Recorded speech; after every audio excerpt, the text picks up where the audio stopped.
Αγαπημένοι μου κατοικιδιογονείς, το σημερινό επεισόδιο έχει θέμα τα χάμστερ.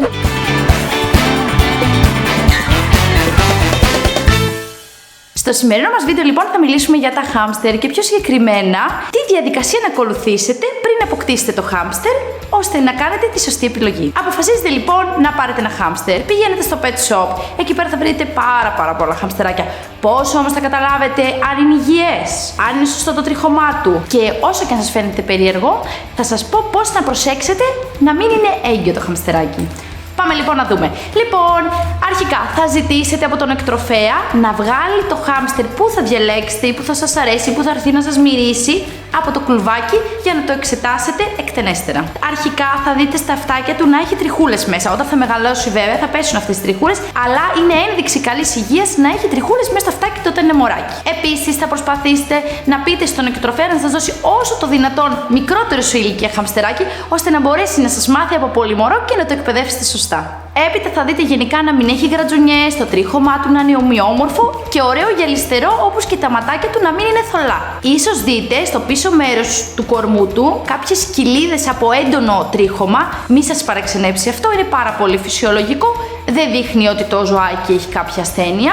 Ένα άλλο στοιχείο που θα πρέπει να προσέξετε και θα αναρωτηθείτε κι εσείς, να πάρω αρσενικό ή θηλυκό χαμστεράκι. Αυτό δεν παίζει κανένα ρόλο γενικά. Αλλά αν τελικά αποφασίσετε να πάρετε θηλυκό ζωάκι, θα πρέπει να ζητήσετε από τον εκτροφέα να είναι όσο το δυνατόν μικρότερη ηλικία του, δηλαδή κάτω των 5 με 6 εβδομάδων, ώστε να μην είναι έγκυο και αντί να αποκτήσετε ένα χαμστεράκι τελικά αποκτήσετε 10 χαμστεράκια. Γιατί είναι δύσκολο να έχετε πολλά χαμστεράκια, διότι τα χαμστεράκια γενικά είναι μοναχικά ζώα, οπότε θα πρέπει το κάθε χαμστεράκι να είναι σε ξεχωριστό κλουβί.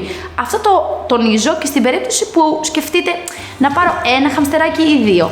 Καλύτερα για αρχή να πάρετε ένα για να έχει τη σωστή περιποίηση. Αυτό που θέλω να σας πω, τη στιγμή που θα έρθετε σε επαφή με το κατοικίδιο που θα επιλέξετε, να είστε προσεκτικοί στις κινήσεις σας, γιατί εντάξει, είναι ένα νέο είδος κατοικιδίου που σίγουρα δεν έχετε έρθει πολλές φορές σε επαφή, όπως παράδειγμα κάποιο σκύλο ή κάποια γάτα, έτσι.